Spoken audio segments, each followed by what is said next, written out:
Eagles Entertainment. With the 10th pick in the 2021 NFL Draft, the Philadelphia Eagles select. You're listening to the Journey to the Draft podcast. Welcome to the Journey to the Draft podcast, presented by Life Brand. I'm your host, Fran Duffy, and we have got a wild rivalry weekend in college football. That's quite the tongue twister, by the way. A wild rivalry weekend in college football. Before we get there, though, we got Scott Stories with Eagles Director of Player Personnel, Ian Cunningham. He's going to stop by to talk about the defensive tackle position, what he looks for in projecting those guys from college to the NFL. It's a really interesting conversation. We're going to get to it right at the top of the show. After that, we're going to get to Saturday Scouting, where we've got our weekly takeaways. Myself, Ben Fennell, Dane Brugler returns to the show. We're going to hit on. We've also got plenty to hit on from a Senior Bowl acceptance news. We've got Lincoln Riley going from Oklahoma to USC. What does that mean for the NFL draft? Big quarterback news here in recent days. So we're going to get on all of that there in Saturday Scouting. After that, the return of On the Clock. CMAC returns to the show to help us debate who is the best draft-eligible red zone weapon. We will get to that later in the program as well. We've got a QB question in our draft mailbag from one of you at home. We will get to that as well. Before we start the show, as always, my quick reminder, make sure you're subscribed wherever podcasts can be found. You can get this show sent to your podcast device twice weekly from now all the way up through the NFL draft. So make sure you are getting ready for the 2022 NFL draft by just hitting that subscribe button wherever you find your podcast. And also, really appreciate everybody that's gone the extra mile and left us a review, left us a comment or a question. It helps us because it boosts us up the rankings when other people are looking for NFL draft podcasts. And also, hopefully, we can help you. So if you've got a question, a mock draft you want us to break down, rankings you want us to rip apart, whatever it is, we will be happy to do it if you go leave it over on our Apple Podcast page. That said, let's get this show started. I'm excited to catch up, as always, with Ian Cunningham, the Eagles Director of Player Personnel. We're going to do that now in Scout Stories. Pull up a seat. It's time for Scout Stories. All right, well, let's get going here with Scout Stories as I welcome in Ian Cunningham, the Eagles Director of Player Personnel, to talk about defensive tackles today. Ian, thanks so much for joining us here on the show. Thanks for having me, Fran. So let's talk about D-tackle, a position that I feel the importance, the priority on that has kind of changed a little bit over the last half decade to, it's 5-10 years, where a lot of people are saying, yeah, like you want that guy to be a force. You want that interior disruptor. When you look at those players at that position, what is it that makes them so tough to be able to project and to evaluate moving from college to the NFL? I think it's what they're asked to do in college, Fran. I mean, I think you have so many different defenses in college now, whether it be the 3-4, 4-3, 3-3-5 stack, whatever they're asked to do. And a lot of these guys are asked to do different things, especially interior defensive linemen. So you're really just, for us, you're looking for traits that translate. I think back in the day, coming from a 3-4, a traditional 3-4 in Baltimore, you were looking for those interior, big, strong two-gappers. Playing at Virginia with Al Groh, the same similar scheme with the 3-4, big, strong two-gappers. So I was familiar with those types, body types and traits. But I think moving here, and then as the game has progressed, you're looking for some pass rush. You're looking for some, stack and shed. You're looking for guys that are versatile, that are able to do a lot of different things. So I think that's a lot of why it's been a little bit more difficult. But at the same time, it's fun. The challenge is fun because you're trying to find traits that translate. And I feel like, a great person to point to with that, Ed Oliver was a 288-pound defensive tackle coming from a group of 5 school that goes in the top 10. 10 years ago, you probably wouldn't have said that was going to be possible. And I think the other interesting part of that, too, so many of these guys were former DNs that are making that transition inside. What are you looking for when you have that guy that maybe spent the majority of his career out in the edge, that now he can come in and make that transition full-time in the next level? Really, the first thing you think of is, all right, can he hold up, right? Because you feel like the edge rushers, their thing is the speed to power outside. They have a little bit more space to operate, a little bit more wiggle. They can do more things. So when you reduce down inside, you got bodies on you, right? And you're not going to be able to do the wiggle or the shake that you tend to see outside. So you want to see if guys can kind of stack, hold their ground, anchor versus the run, awareness, instincts to be able to see the ball. Are they able to drop their weight and what we like to say uncoil on offensive linemen. They can snap their hips and reset the line of scrimmage. So you want to see all those types of traits that they translate inside, and as well as you want to see if that pass rush translates inside. I think you know, Fran, it's a little bit different of a rush inside as it is outside. So those are the things that we kind of look for with those types of players that transition inside. That's why I wanted to ask you, just because the Eagles in this past draft, obviously with Milton Williams, a guy that made that transition late in his career down at La Tech. What's the best piece of advice that you feel like you've got, if you reflect back in your career, when it comes to evaluating and projecting these guys when it comes to the defensive tackle spot? Yeah, I think for me, and I think for a lot of us, what we like to tell our young scouts is just watch we're so fortunate in Philadelphia to have so many good defensive linemen. So you just don't watch them on game days. Watch them every single day. Watch them in the weight room. Watch them on the practice field. And then when you become a area scout or go out to colleges, see if you pick up on some of the same types of qualities that those players that we have in our locker room, if they possess those same type of qualities at those colleges. So that's what I was fortunate enough to have that in Baltimore as well. I think you look for strength, you look for suddenness, you look for what we like to say quick twitch, balance, body control, and relentless effort. Guys that just run to the ball. You may not be able to make every single play, but you just want to see guys that are passionate, run to the ball, and they play with their hair on fire. Those guys that love the game. Those are the types of things that we try to look for. And that relentless play style often can result in extra production as well. So many sacks end up, because of that motor and that relentless. Especially inside, right? Yeah, right. No doubt. So when you're looking at that position as well, we've talked about just kind of the evolution of the position itself. Has your process in evaluating that position, has that evolved as well? Have you looked at different things that maybe you prioritize now that you didn't before early in your career? Yeah, I think a little bit kind of what I was alluding to, just having those 3-4, those big, strong two gappers. But I think for me, it's just they come in all shapes and sizes. So you made reference to Ed Oliver. Years ago, before Aaron Donald, it'd be hard for anybody to really sign off on that, to put him in the first round, regardless of their ability, right? But those guys are playing now, and we're starting to see more undersized defensive linemen play because they're understanding the leverage game. They're using their quickness. I think schemes are helping them be more productive as well. Their pairings are helping them be more productive as well, lining them with a bigger defensive tackle next to them. So a lot of those different things, I think with every position, you're just looking for traits. You're looking for splash plays. You're looking for consistency. You're looking for those players that just have that love for the game. And that they want to just play it out for their brothers on the field. So those are the things that we kind of look for. Well, Ian, this has been awesome. Thanks so much for shedding some light here on the defensive tackle spot and Scout Stories. We'll talk to you again soon. Thanks, Fran.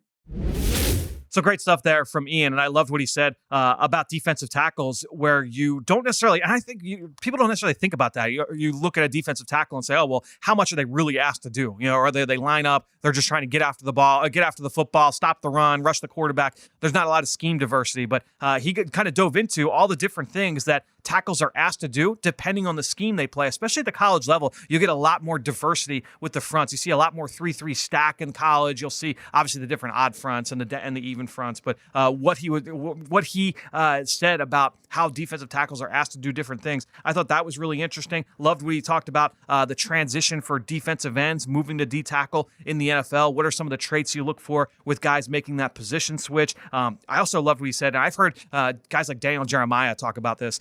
When you're talking about as a pro scout or as a college scout, when you're looking at how to kind of set the blueprint for what you look for at a specific position, if you have some of those guys that set the standard in your own building, well, use those guys at the blueprint. The Eagles have always had a really good defensive line. So to be able to have Fletcher Cox and Brandon Graham and some of the best at their position right here in the building. I know Daniel Jeremiah has talked about that when he was at Baltimore, having Jonathan Ogden, and then he comes to the Eagles and you have Jason Peters. To have those kinds of guys to kind of say like, okay, that's what the best of the best looks like. I thought that was really interesting from Ian to talk about that from a defensive tackle standpoint. And then also just the importance of motor and effort and how that relates to production and the change in his evolution of the process, accepting smaller defensive linemen because of what Aaron Donald did, and how Aaron Donald, him getting drafted so high and having that level of success, how that opens the door for a guy like Ed Oliver to come in and be a top 10 pick out of a group of 5 school, despite being a sub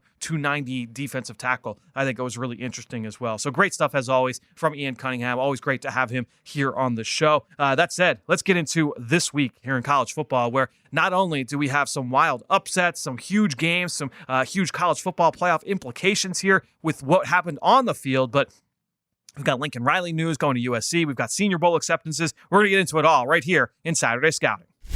Hey, Eagles fans, get ready for the game each Sunday with an exclusive look at Eagles pregame warm-ups brought to you live each week when you join myself, Amy Campbell, and Eagles insider Dave Spadaro on the Kickoff Show presented by Exalta. We provide Eagles-focused analysis, late-breaking news, and the team perspective that you cannot get anywhere else. The Kickoff Show presented by Exalta can be seen live 50 minutes before kickoff on PhiladelphiaEagles.com, the Eagles mobile app, and the team's social media channels. It's time for Saturday Scouting.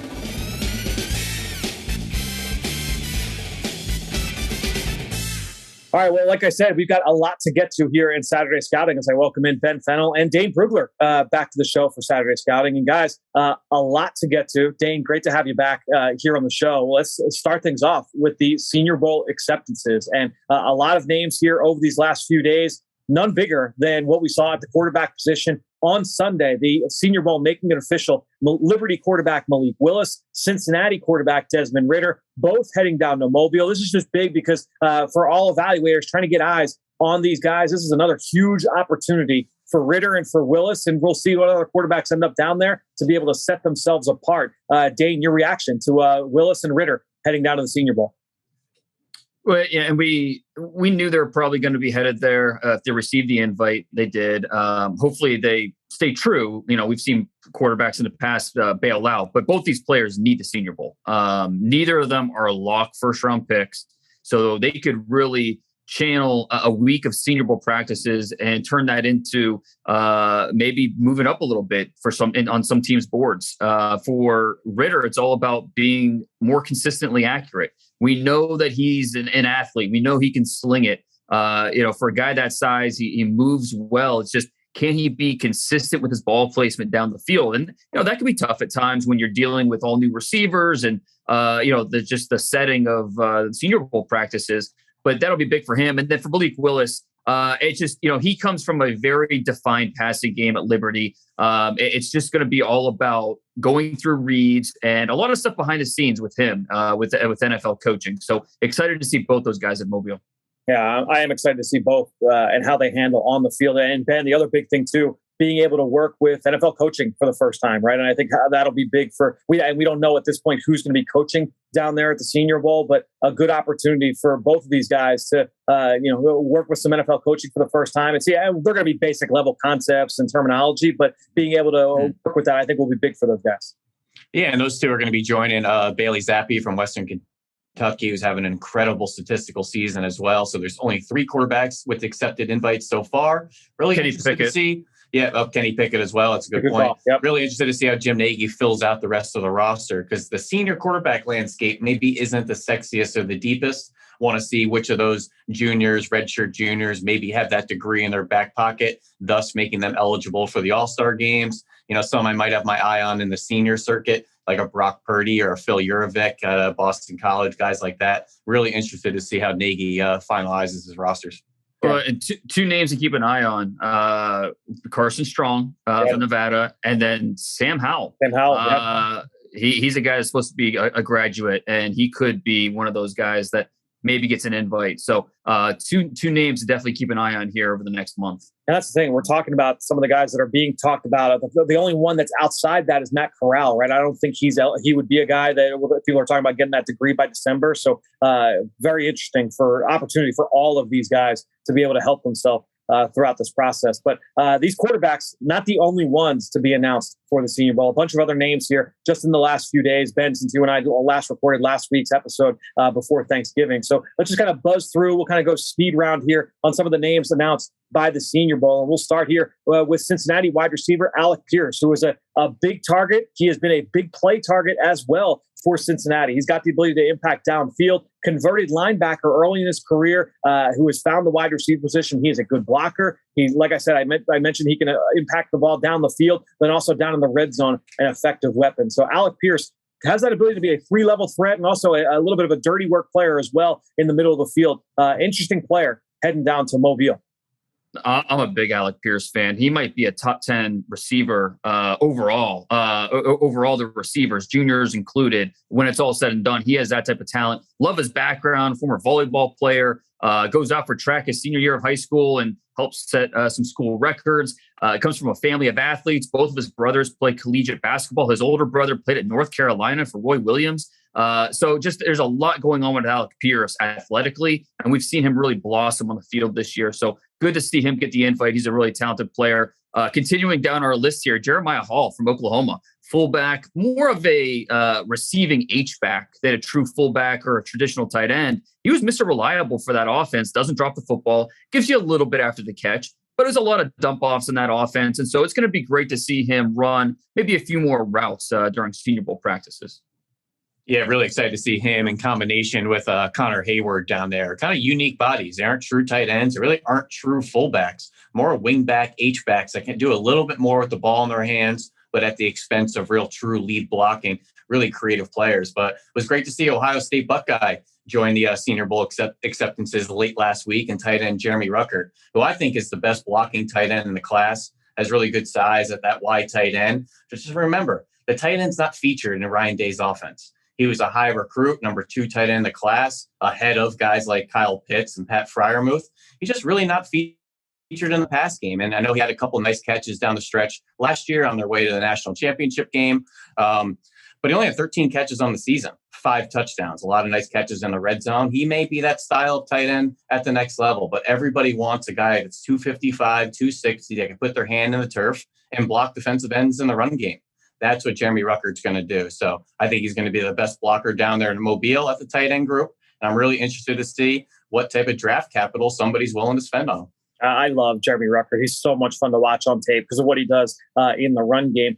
I would say the same thing for Daniel Fa'alele, the offensive tackle from Minnesota, staying in the Big Ten. Right tackle by trade, but this is a guy who's very similar to Jordan Mailata in terms of coming from Australia, coming up to America, never played football before in his life, ends up going the college route, goes to Minnesota, and starts right away as a true freshman on the right side. And yeah, like, was it always pretty? No, but this guy at 6'8", 400 pounds, he's got freakish athleticism. He's just tough to get around. You're not running through him. He's tough to run by. So even when things are not great technically, he is just so strong, so powerful, so light on his feet.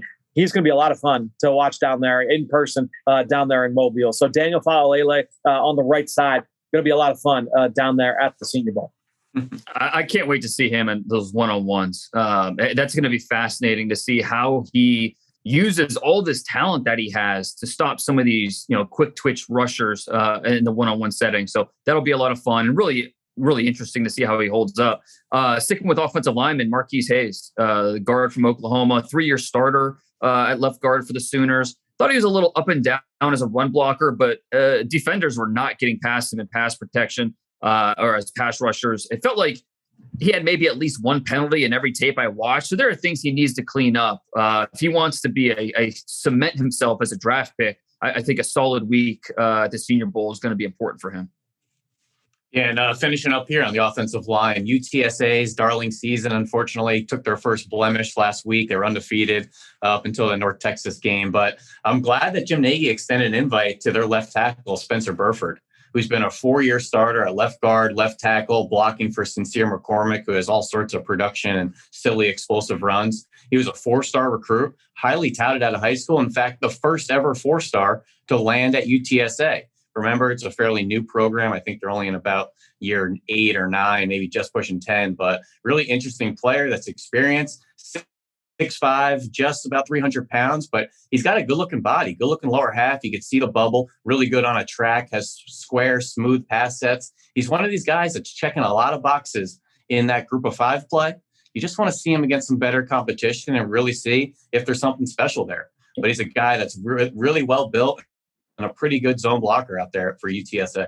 Yeah, and he'll obviously get that opportunity to see some high-level competition down at the Senior Bowl as we transition to the defensive side. And the one pass rusher on the edge that has been announced in the last few days, Cincinnati's Myjai Sanders, who is really good off the ball. I think when you look at his ability to jump the snap, beat the tackle, get the edge, and turn the corner, I think that's where Sanders really, really thrives. So he will look good in some of these one-on-one drills. I think that's where he's really going to shine. I'd like to see him get a little bit better holding up against the run, his consistency at the point of attack. I'd like to see him improve a little bit. But this is a guy that can get after the quarterback. He's had a lot of big seasons there for Luke Fickell's defense. He had a huge game against Notre Dame and that big win against the Irish this year. So I think when you look at Myjai Sanders, one of the more intriguing defensive linemen, certainly already announced by the Senior Bowl.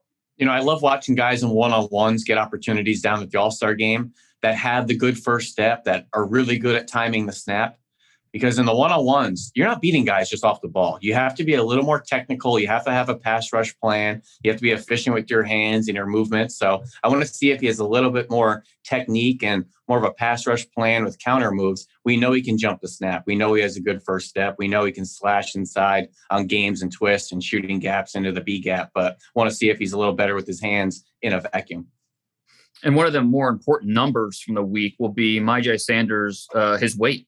Scouts had him at 224 in the spring. And so what's his playing weight? What's his ideal weight? So if he shows up to Mobile at 255, all of a sudden that means something. That's something that could really help him as opposed to 230. So that'll be something to watch for. Perrion Winfrey, defensive tackle from Oklahoma, also received his invite. He's a little tough because you watch the highlights and you see a disruptive player. He can live on the other side of that line of scrimmage due to his quickness, his heavy hands, but the full body of work just was not as impressive. He's high cut, doesn't really have that lower body flexibility to win in short spaces, more of a one gap penetrator than an every down brawler at the NFL level. So Winfrey's another one of those guys that in the one-on-ones, that quickness, that ability to win off the snap, he can do that. But does he have a little bit more to him to be a more versatile player? I feel like there's guys in college football like that every year that you just want a little bit more out of. You just expect a little bit more. They flash a lot of ability. I feel like there was somebody that came out of Florida a few years ago I was trying to find really fast. That had a similar type of profile. But anyways, moving down the list here. Have you guys done Darian Beavers, this hybrid linebacker from the Cincinnati Bearcats? Looks like a defensive end. I have not done him yet. He is a really fun player, guys. He's about 6'4", 255, 3-year starter at this off-ball will linebacker sniper hybrid position that they have out there that Marcus Freeman had brought to the defense. He's now the defensive coordinator at Notre Dame, but he's the one that kind of instilled this position and this scheme. But Darian Beavers, he's added about 100 pounds since high school. Go look at the photo on Twitter of his transition. It's hilarious. There's a skinny kid and this jacked guy in the right picture, but he's a sub rusher on third downs. Over 700 special team snaps, really athletic. He's thick. He's tough. He's versatile, can play all over the place. Was a UConn transfer as a high school receiver, safety. He's got a little bit more size and length than Derek Barnes coming out of Purdue last year. But we're talking that style of hybrid player, maybe like a Koamisi, who was an oversized off-ball linebacker at like 255, or maybe a Josh Perry at Ohio State a few years ago. Just these massive off-ball backers where if it was 15, 20 years ago, we might be talking a first-round pick.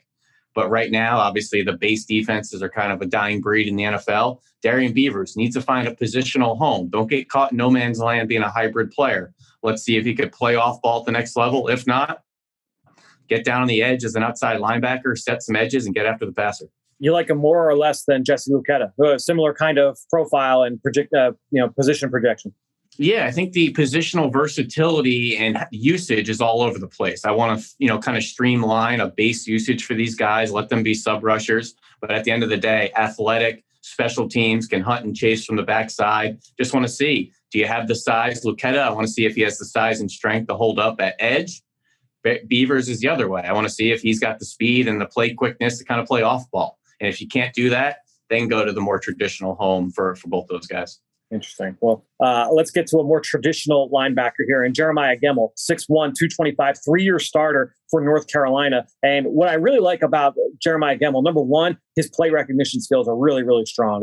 You could see that he sees things very, very fast. And number two, his athleticism is pretty good, guys. I mean, he can get where he needs to be. He's got better than average burst. His lateral quickness is really good. He's got some top end speed, some range. He can make plays outside the numbers. The area where I'd like to see him get a little bit better is that he's just not great through contact right now. 225, he can get stuck on blocks a little bit longer than you'd like to see. He can fall off contact as a tackler. If he can just continue to add weight, get a little bit bigger, a little bit stronger, I think you're looking at a 3-down player because he's got the athletic traits you're looking for. The instincts are there. I love his willingness to come downhill and thump. He's not soft on contact. I just need him to get a little bit better playing through that contact. But Jeremiah Gemmell, I watched him over the weekend, and I was impressed. I thought that he had a 3-down skill set moving forward into the NFL. Next up, we have Tariq Woolen from UTSA, the second Roadrunner here to receive an invite. This kid is all traits. 6'3" corner. He's a former wide receiver. Doesn't allow his long arms go to waste. Rakes at the catch point to erase catches. Outstanding speed. He'll probably run in the high 4.3s, low 4.4 range. He's just still very raw. His transition skills need work. I question his natural feel for the position, and his tackling is an issue. So he needs to get better in those areas. But if you're looking for a developmental corner with length and speed, Woolen is your guy. And I think that during the week of practices, he has a chance to really help himself. Move over to some more interesting defensive backs that are kind of height, weight, speed traits guy. How about Jalen Watson out of Washington State, JUCO transfer, 6'3", long limbs, just dripping with length and athleticism, but good size as well. He's about 205, so he's kind of a thick body. He reminds me of like a little bit of a thicker version of the Brian Mills kid that headed down to Mobile last year out of NC Central. Definitely a trait-based player that you kind of want to poke and prod and see if they have to transition to safety or if they can play press man. Really want to get a close-up look at a player like this. Yeah, I think when you look at Jalen Watson compared to like a Tariq Castro-Fields is smaller. He's got the traits aren't quite as there as they would be with Watson. But Castro-Fields is a better football player right now. I think when you look at his ability to read routes from man, read routes from playing from zone, he's a pretty good tackler. Watson's got to clean things up as a tackler. I think you look at Castro-Fields, he's got some inside-outside versatility. Maybe not one A trait, but I think that the traits across the board are pretty good, and he's a pretty consistent player from that standpoint. So I really like what I've seen in the past from Tariq Castro-Fields. He, of course, was invited to last year's Senior Bowl and then decided to go back for the extra year of eligibility with that senior-laden Penn State defense. I kind of wonder if because Jim invited Tariq Castro-Fields last year, he felt like he had to do it this year. Because honestly, I asked Ben the same thing last week. Yeah. I was unimpressed with Castro-Fields this year, senior tape. I think there's talent there, but I don't know. I expected more out of him. I think there's some corners that maybe deserve it over him. But hey, this is his chance to go to the Senior Bowl and prove me wrong and play better than maybe he did during his senior year. Staying with corner, Alontae Taylor from Tennessee also got his invite. Really physical player, especially in man coverage. He's 6 foot 190. I've talked to some scouts who think he'd make a better safety. So I think I'm gonna bet that we're gonna see Taylor take some snaps at safety during the week of practice because there's some scouts that think that's his best long-term position. Well, Fran, I remember some of the clips you put up, I think, over the summer of Alontae Taylor. He's really competitive. No nonsense, physical SOB type out there that I think would be more than okay to translate to safety. Or honestly, he seems like a guy that will just play wherever you want him to play. He's got that type of mindset. But one of my favorite corners in the class, guys, again, with this popular Cincinnati Bearcats team, Nagy grabbing a whole bunch of them, Kobe Bryant, cornerback, and that's COBY. Kobe Bryant, thick, physical corner out there, guys. 3,000 snaps in his career, another 400 plus on special teams, playing opposite of the long, oozing, explosive Ahmad Gardner. This guy is so experienced. 10 interceptions, 37 PBUs in his career, has been targeted over 260 times in his career, allowing less than 60% completions, I think right around 55%, which is a quality number. But this is a learn-on-the-job position at cornerback. And Kobe Bryant is showing up with his lunch pail full of experience. I think this guy is NFL ready today, ready to play any scheme, zone, man. You want to slide him in the nickel, you want to move him to safety. Another guy that I think can play all over the defense. Really, really good player. Ben, I'm going to put you on the spot. What's the better value? Gardner in the first or Bryant in the third?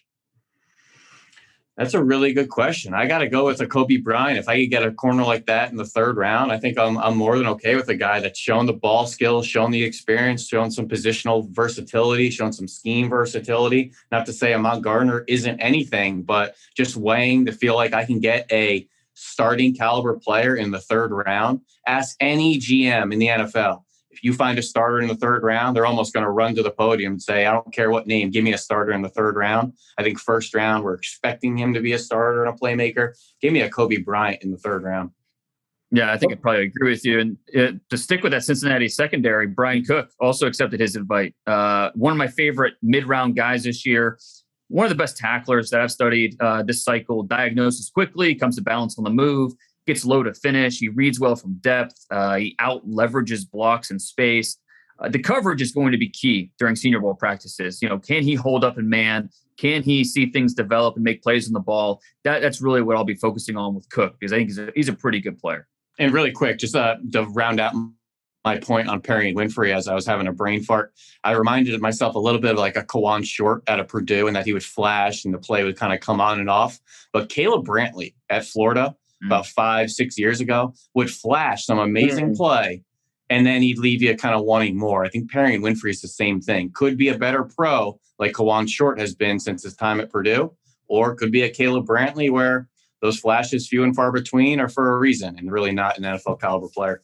Well, I am really glad that you brought it back to Oklahoma, because before we got into our game balls and our big takeaways from the weekend, I did want to kind of touch on the Lincoln Riley news of him leaving Oklahoma, going out west to USC. And we've had these conversations in the past, guys, but this year it's a little bit different. Even last year, a little bit different, because the firing and hiring cycle has kind of slid up a little bit because of the early signing day. Teams willing to move on from coaches a little bit faster, and we're in the thick of the season. So we don't have necessarily these NFL draft conversations, but when coaches change schools, when there's a coaching change anyway, whether it's a hiring or a firing, that's going to impact the NFL draft. Some guys may choose that they want to stay. Some guys may choose that they want to go. So just focusing in on this move of Lincoln Riley going from Oklahoma to USC, I'm interested to kind of get your thoughts on, A, are there some underclassmen at Oklahoma you feel like, oh, but maybe now I'm going to make that jump with a new coaching change? Or B, for USC, are there underclassmen there that could say, hey, I want to kind of stay and let me see if I can help myself a little bit longer, play for Lincoln Riley, and maybe we can compete for a national title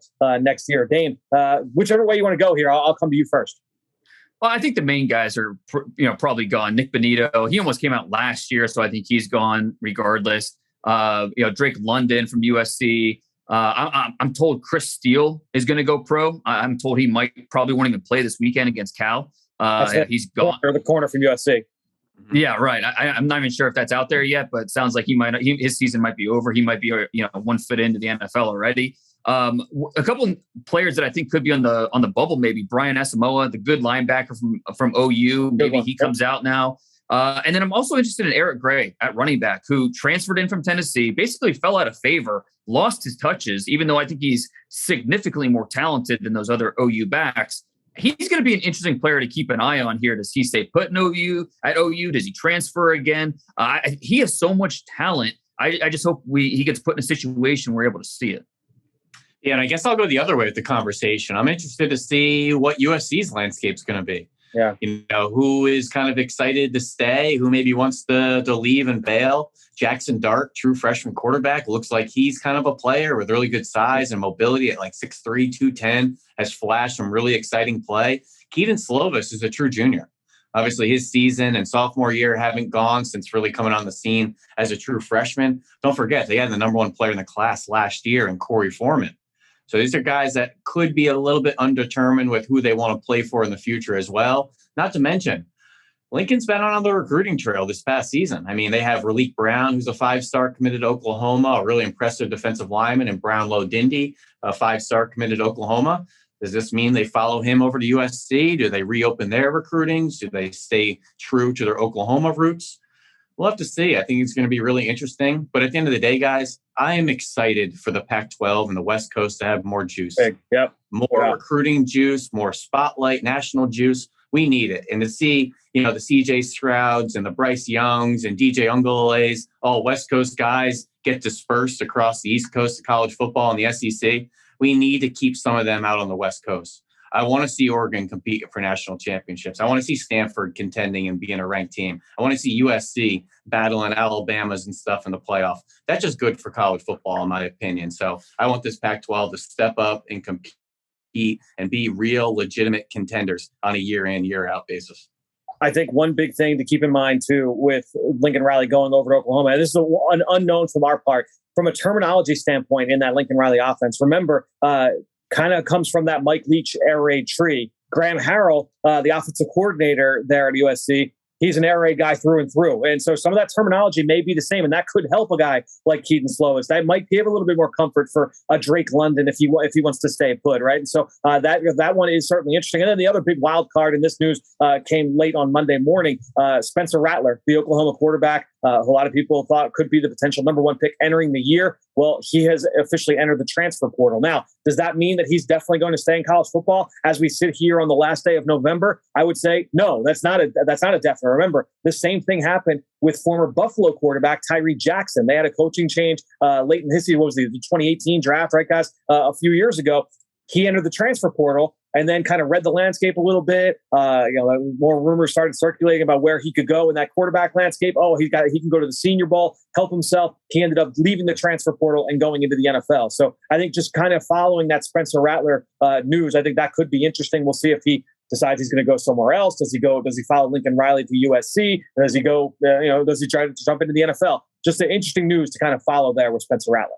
So just interesting kind of news there with Spencer Rattler. All right. That said, let's get into our big takeaways here from this week, guys. A lot to take in from the week that was in college football. Rivalry weekend in the books. Dane, I'll come to you first. Give us your game ball here from this weekend. Aiden Hutchinson. I mean, had to be, right? What else do you say? One of the reasons he came back to Michigan for his senior year, and he said this. He said, "I want another shot at Ohio State." And this guy played on Saturday like someone who looked at the calendar every single day and thought about this game. I mean, he was ready. He was going. I mean, we know he's got a revving motor at all times. It was cranked up a notch for this game. He was near unblockable on Saturday. It had 3 sacks. PFF credited him with 15 pressures. That's the highest number they have ever seen since they started doing this. I think it was 2014. He did it versus blockers who are all going to be drafted. You talk about Petit Frere, Jones at right tackle, Thayer Munford. I mean, if you didn't see him absolutely truck Thayer Munford, check out my Twitter feed. I posted the end zone clip. My goodness, this is a guy who played out of his mind. And honestly, in a draft class like this, where we're just lacking those top 10 guys, those truly elite prospects at the top, Hutchinson, he has put himself in the conversation for the number 1 overall pick, especially if his hometown Lions end up with that top pick. So it's going to be really, really interesting to see this whole process play out. I saw you posted the end zone clip of Aiden Hutchinson trucking Thayer Mumford at like 8 o'clock on Saturday night. It's a huge flex on your part having the All-22 and posting that. I don't know. I don't even know if Ohio State was on the bus, if they gotten back to Columbus yet. And you're posting film of the game, which is big time. I reported that clip for violence, so I'm surprised it's still up right now. I was a little offended and taken back. It kept me up all night Saturday night. But let's stay in this game real fast, Fran and Dane. But the other side of the ball, got to give hat tip to Hassan Haskins, who I thought put the offense on his back to the tune of 28 carries for 169 and 5 touchdowns, 6 runs of 10 or more, running through a lot of arm tackles, great contact balance. He had a really nice game against them back in 2019 as well, where he was just kind of a rotational player out there, got in the end zone as well. Nice stiff arm on Pete Werner or some NFL linebacker now. But Hassan Haskins, he's pretty much the reason that Zach Charbonnet headed off to UCLA, because Haskins was going to be the guy in the senior campaign. He's a guy that was a running back, dabbled switching over to linebacker, went back to running back. Really, really interesting player and a really tough player at 225 pounds or so with good size. So he's a guy that I think his best football is ahead of him. Not a ton of mileage on the tires. And I'm glad he put this type of performance on a national platform against the number 2 team in the country, because Hassan Haskins is a really good running back. So he might be a Senior Bowl guy. He's a redshirt junior, but he could be there. So yeah, I agree with you. He's one of the top 15 backs. As long as he declares, he'd be one of the top 15 backs in this class. And it's just kind of figuring out, okay, where exactly does he fit? And I have no problem, real fast, just comparing him to like a Jamal Charles type. Wow. Who's a tall, leggy kind of running back, but with a violent type of creative presence to him. And I think he's got a little juice in the open field to kind of be a slasher and a darter, or maybe get the edge when he wants to bounce one. Really tough player. And I'm glad he just put up that type of performance. Actually, it was just his birthday a few days ago as well. So he just turned, I think, 22 years old. So happy birthday, Hassan. And I hope to see you down in Mobile, maybe with an invite. Mr. Jim Nagy, I hope you're listening. Well, Jim, obviously being a Michigan guy, I'm sure he would be happy to extend that invite. Let's go from arguably the best rivalry in all of sports to another one that some people would argue is the best rivalry in all of sports. You just talked about Ohio State, Michigan. Let's go down to the Iron Bowl, Alabama and Auburn. Shocking ending to this game. Auburn in control for most of this game. Alabama marches back and they end up winning in overtime. And John Mechie, I mean, what can you say about his performance? 13 catches, 150 yards. Jamison Williams leaves the game in the first half, and Mechie comes through in a huge, huge way. Does not reach the end zone in regulation, but then comes through with the game winner, an outstanding route against one of the top corners in the country, a little pivot route where he fakes the slant against Roger McCreary from Auburn, and then puts his foot in the ground and breaks back towards the sideline, wide open, just short of the pylon for the score. John Mechie was awesome in this game when Alabama needed him to be. He was a big reason why they came out on top. McCreary played so well in that game, but Mechie on that final play, and when you execute a route like that to perfection, there's just nothing a corner can do. And so, yeah, all the credit to him. As soon as Jamison Williams went out of the game, Alabama loses one of its big play threats because of a targeting on a punt return. It was all up to John Mechie to really move the ball through the air, and he responded. Well, don't be stealing my thunder here, Dane. We're going to stay in this game for my one-play takeaway, and I'm cheating with a two-play takeaway. Obviously, Jamison Williams made some highlights and some buzz for the targeting call, but it was on punt coverage. This is a first-round pick receiver out there looking to knock heads off in punt coverage. I was just excited to see him out on special teams, playing with an aggressive mindset. Yeah, can we clean up the face-up, tackling and not lowering the head and knocking the guy in the chin? Yeah, we could talk about that. But I just love that he's out there. But, guys, the first punt of the game, after a 3-and-out by Alabama, maybe a couple plays and then out, he was the one that downed a punt at the 1-yard line. So he's a guy that showed some really good juice as a punt gunner, beating the jammer down the sideline with that explosive speed and strides. Really exciting special team. And Alabama is one of these teams. We have all these young 5-stars dying to get on the field.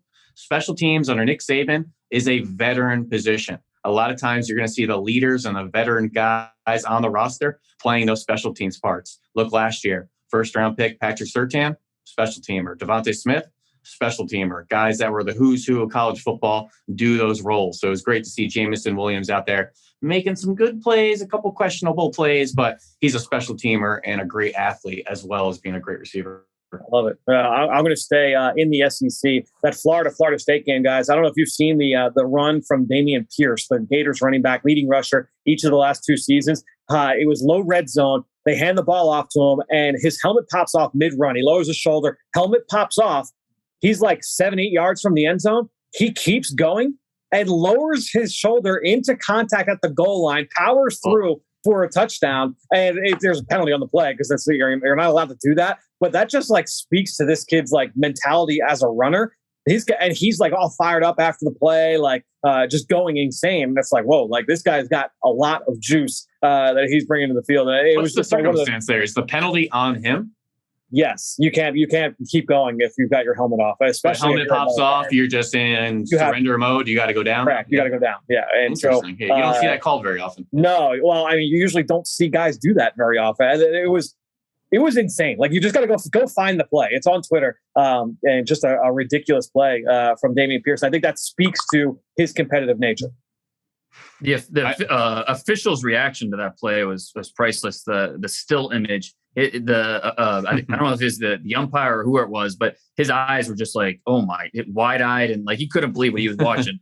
He was taking it in before he threw the flag. My brain goes to a couple NFC East situations. I think both Brent Selleck and Jason Witten have had some big hits over the middle where they then mustered into the end zone without a helmet on. So if he somehow wants to make his way to the NFC East, I think they'll welcome him. Oh, it's basically the Jason Witten rule in the NFL because it was after that big play that they kind of cut down on you able to do that. But yeah, that's It's a bummer for him, but makes for a good play when you're scouting a player like Pierce. I mean, that will absolutely be talked about in the spring in draft rooms, right? Oh, yeah. That's going to be one that people point to. It's like, hey, this guy, we'll go watch that play, that kind of deal. Dane, give us your one play takeaway here. So I'm going to go with Colby Wooden, who was really impressive against Alabama, going back to that Iron Bowl performance. Finished with 11 tackles. That's not easy to do for a defensive tackle. It really speaks to his motor, his talent. In the second quarter, he had a sack that set up a third down, third and long, and later a punt for Alabama. That was kind of the one play that I took away from it. But as a whole, I think he just had a really good game. And he's got an interesting NFL decision to make here coming up after the year. Right. It's a lackluster defensive tackle class. Yep. And he's a guy that could really, give a boost to that group if he decides to come out. So he's going to have an NFL decision to make. He flashed last year. I can't remember who I was watching on that Auburn defense, but he was 6'5", nearly 280, and he's playing defensive end, just ragdolling tight ends. And I had to write his name down. He was only a redshirt freshman at the time. This guy is long, he's tall, he's lean, he's violent. He's got that kind of hybrid skill set where you can play inside, outside. I haven't watched a lot of his 2021 tape. I kind of forgot about him, but I'm glad you brought him up, Dan. I had heard some buzz on him. It was like 5-6 weeks ago that he was a guy just to watch, even if it wasn't for 2022, just for 2023 and down the road. As he's eligible this year, but Colby Wooden down at Auburn, not talked about quite enough. So and just a tip for all you guys out there looking young scouts, go find the SEC all-freshman team every year. Oh, every year. And just start filing those names into your database for later, because he was a guy that was all over that SEC all-freshman team last year. It's funny how they turn out in a few years. So it's always a leg up on the competition. Well, and it's a perfect segue to our down the road freak shows, because that's exactly what we typically do with that category, right? It's like we're going to take those all conference performers, especially the SEC. I'll tell you what, I was watching Jeremiah Gemmel this weekend, the North Carolina linebacker we were discussing earlier, and the guy next to him, I believe he's 33. Gemmel wears 44. I'm looking this kid up, Cedric Gray, 6'1", 225, same build as Gemmel. This kid is flying around the field, and he's the one who stays on the field when they go to dime. They play primarily nickel with two backers. When they go dime, Gemmel comes off the field. Gray stays on. And this guy's got great sideline to sideline range. Cedric Gray, 6'1", 225, immediately put his name into my database for down the road. So that was the name I wanted to file away. Dane, I'll come to you next. Who's your down the road guy to keep in mind here?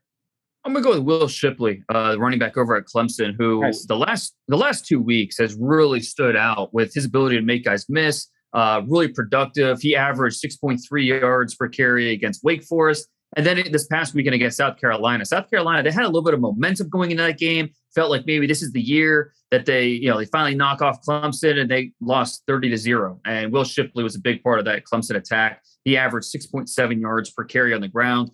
He's definitely a name to be keep on the radar for the future. Well, we're going to go out to the Sun Belt, where Coastal Carolina Chanticleers are 10-2. Great season once again. They're starting to get some really exciting young players on this team. They have a 6'2", 250-pound freshman edge rusher in Josiah Stewart that is lighting up box scores each week. In 9 pressures, 2.5 sacks this past weekend against Jake Bentley in South Alabama out there. But he's up to 40 pressures on the season, 12.5 sacks, 15.5 TFL, 3 forced fumbles. This guy is an interesting kind of rocked up ball of clay type that plays really stout, really strong, relentless player. Josiah Stewart, Coastal Carolina edge rusher. If you find the Chanticleers on, watch their edge rusher. I like it. Then they continue. Jeffrey Gunter is a big name for the senior class. Obviously, had Jackson from last year. Teron Jackson is now with the Eagles. So continuing to churn out. Jordan Strong is a really good corner who announced he's going to actually head back to school. So there's a really good crowd of players out there. No question. Well, let's get into our film room recaps, guys. Players that we've studied on film over the last week that have caught our eye. Ben, I'll bounce this one right back to you. Who's the guy that you've studied here over the last week? Well, I want to paint a bigger profile picture on one of the Senior Bowl accepted invites we discussed last week, and that's Pitt corner Damari Mathis, who I think is one of the more intriguing all-around defensive backs in this entire class. At just a shade over 5'10", 205 pounds, has really good size and kind of a thick core build. but he's a really tough player downhill as a forced defender, protecting the flats, ragdolling receiver blocks and receiver screens, has the size and physicality, I think, to slide in and maybe play some big nickel because of that physicality in the flats and his willingness to stick his nose in the run. But that Pat Narduzzi quarter scheme, which we all know quarters, it's man-to-man after 6-7 yards, but you don't have any help over the top. So there's a lot of situations with no help. You have to survive down the field. And he's got to face, Sam Howell and the fighting Tar Heels throwing it down the field all the time, and Trevor Lawrence chucking the ball down the field all the time.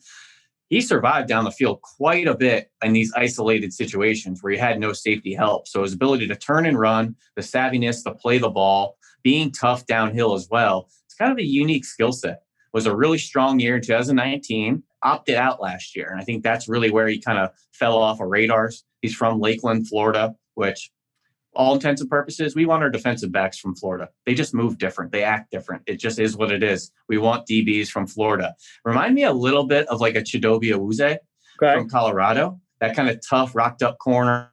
But Chidobe played a little bit more all over the place on that Colorado defense. Damari's kind of strictly a corner. So some corners in college that converted to safety in the NFL, maybe like a Jarius Byrd out of Oregon, Dwight Lowry, Corey Graham, who played a lot of good football for us with the Eagles and the Baltimore Ravens. Even a Nick Collins coming out of Bethune-Cookman was a corner, but was a thick build, had good ball skills, was a physical player, just struggled turning and running at times, which Damari Mathis is a little stiff-hipped at times, but he's got the speed to kind of close the ground and the savviness to find the ball. So I think he's a tough player, and I really think he can play a variety of positions out there. And it's no secret that these Narduzzi defensive backs are NFL ready, whether it's our own Avonte Maddox or Dane Jackson out there, or even way back to Darrelle Revis coming out of Pitt. I know he wasn't a Narduzzi guy, but Pitt produces a lot of good pros.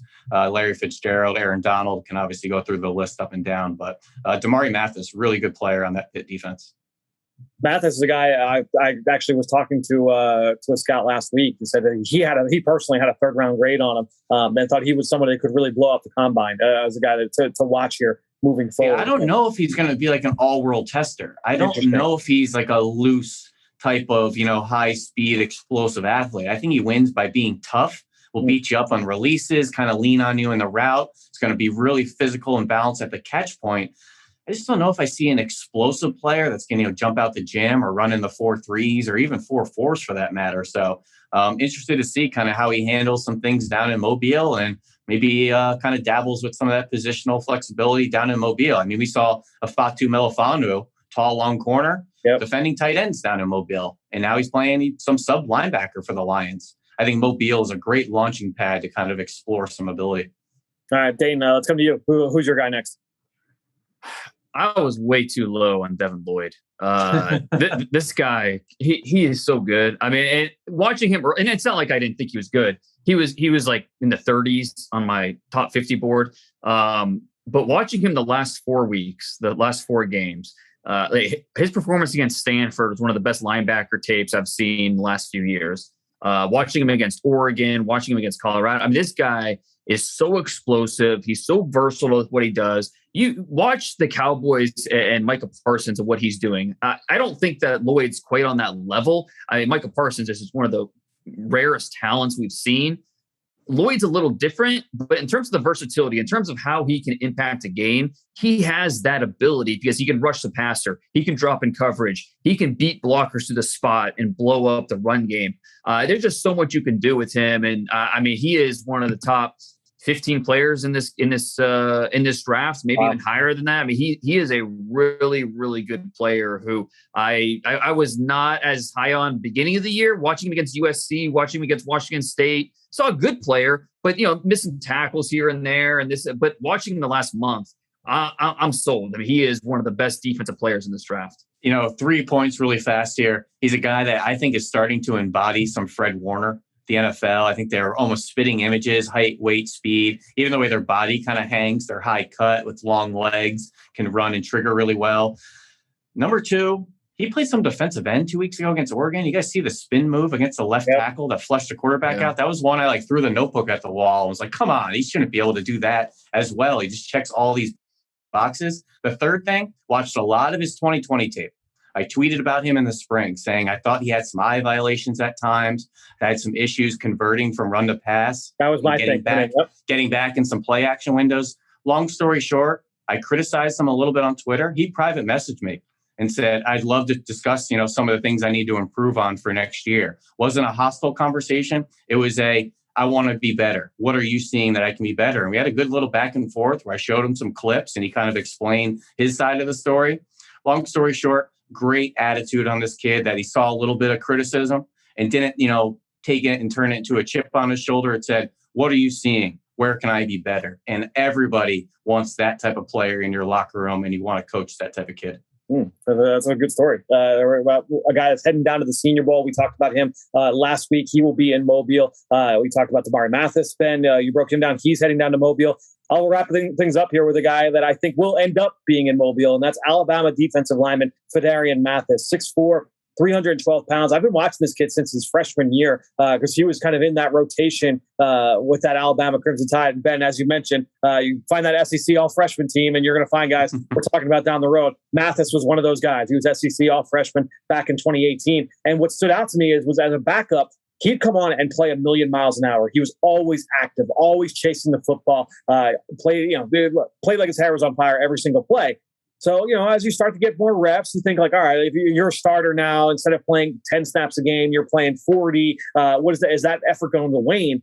No. Mathis is the same exact guy that he was when you watched him back in 2018. He's so stout. He's really strong on contact. He uses his hands really well, both run game and pass game. I really like everything this kid brings to the table. Is he an ideal threat on third down? No, probably not. He's not a guy that you're necessarily always going to talk about in terms of being able to get after the quarterback and sub-package downs. But Mathis is a player that I really think has that ability to transition well to the NFL. Whether he could be a starter that comes off the field on third down. I think he's got some position and scheme versatility, can line up inside and outside. So Mathis is a guy that I'm really, really high on.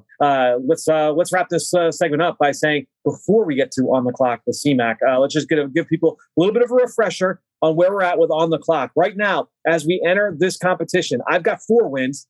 Dane's got 4 wins. Ben's got 3. So it's very, very tight. CMAC does not know the score. We're going to now go in and talk a little red zone here in On the Clock. On the Clock.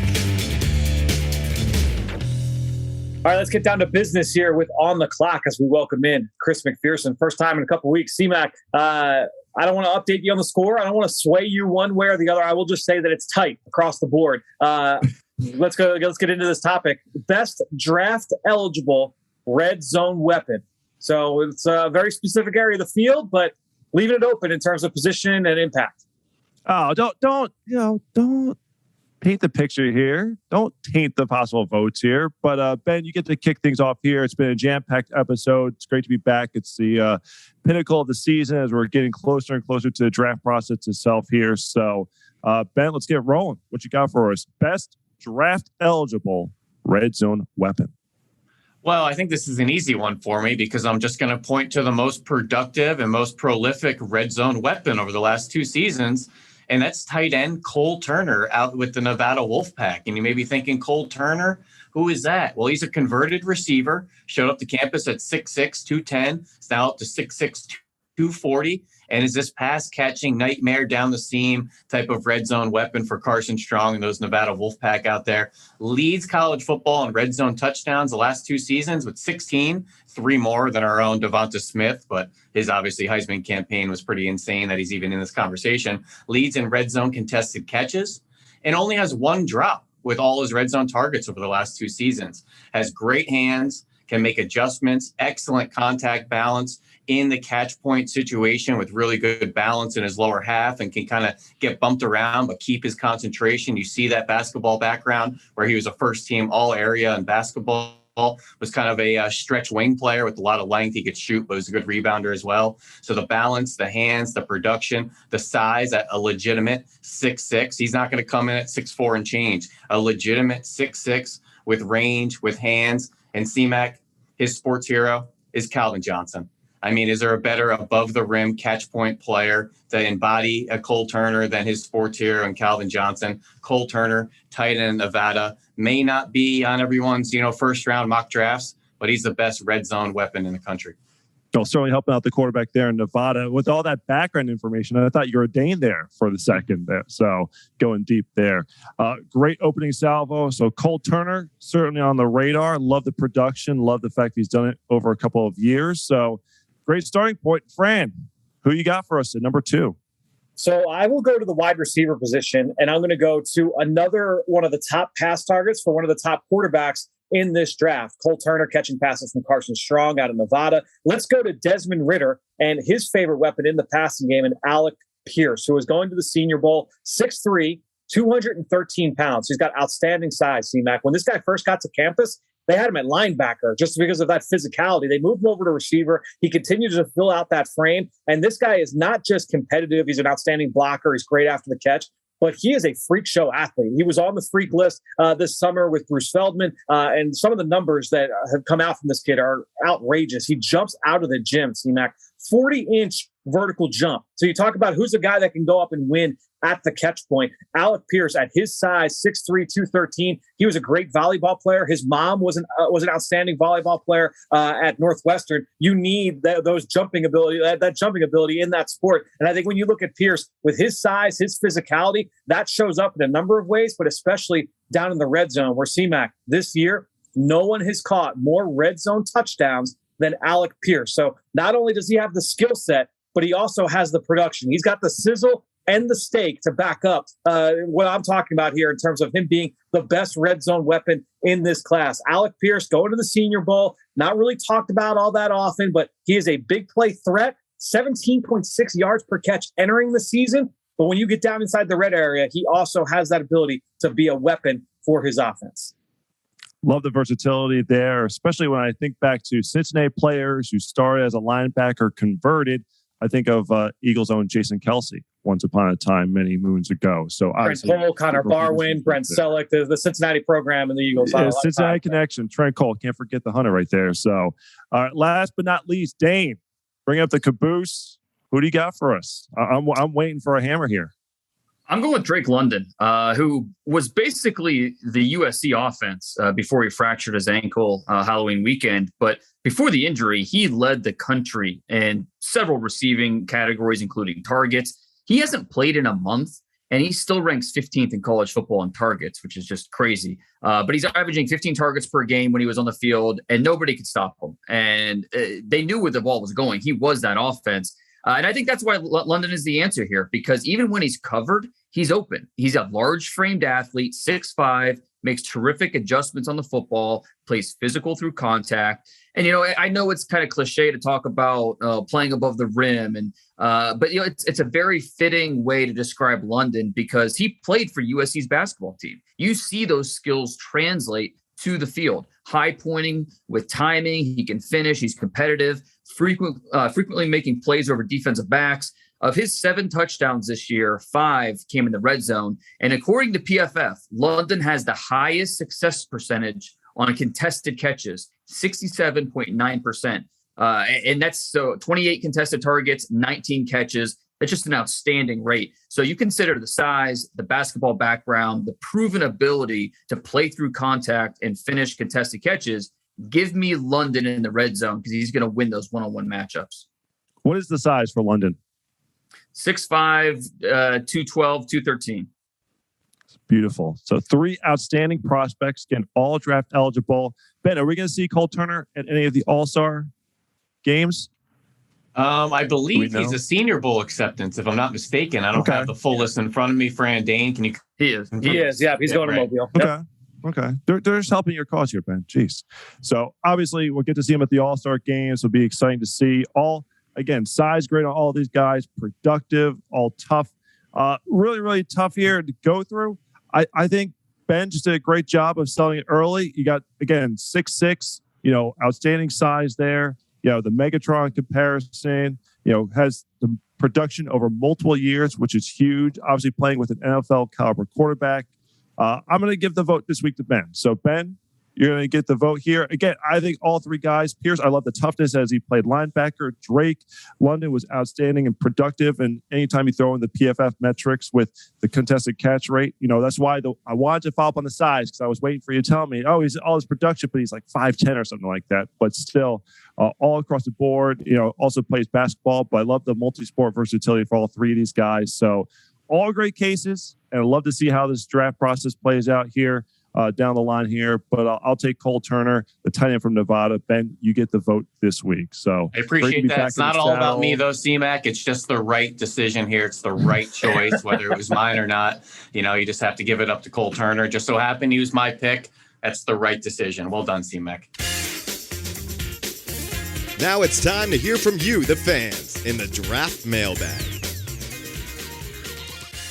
All right, time to wrap the show up with our draft mailbag. And as always, the best way to throw us your support here on the show is to go on to Apple Podcasts, leave us a rating, leave us a comment. If you've got a question, we will always answer it. I wanted to give a shout out today to someone who did exactly that. Do Senate left a 5-star review saying, Fran, great show as always. You have mentioned before how Patrick Mahomes has forced you to rethink college quarterbacks vis-a-vis off-schedule throws. And my question is, how Tom Brady has made you rethink your ratings. Is he just a unicorn, or do you rate quarterbacks differently based on his success? Would a quarterback with Brady's tools coming out of college still last until the 6th round of the draft? Anyway, thanks for all of your work. And Do said it's a good question, and I guess maybe I haven't done a good job of explaining my thought process when it comes to the quarterback position in the past. I think when you look at overall with quarterback play, you need to be able to win from the pocket. That is never going to change. You are going to need to be able to win from the pocket. You need to be an accurate passer. You need to be able to throw with timing and anticipation. You have got to be able to get there at some point. Now, at the end of the day, the reason why that's so important is that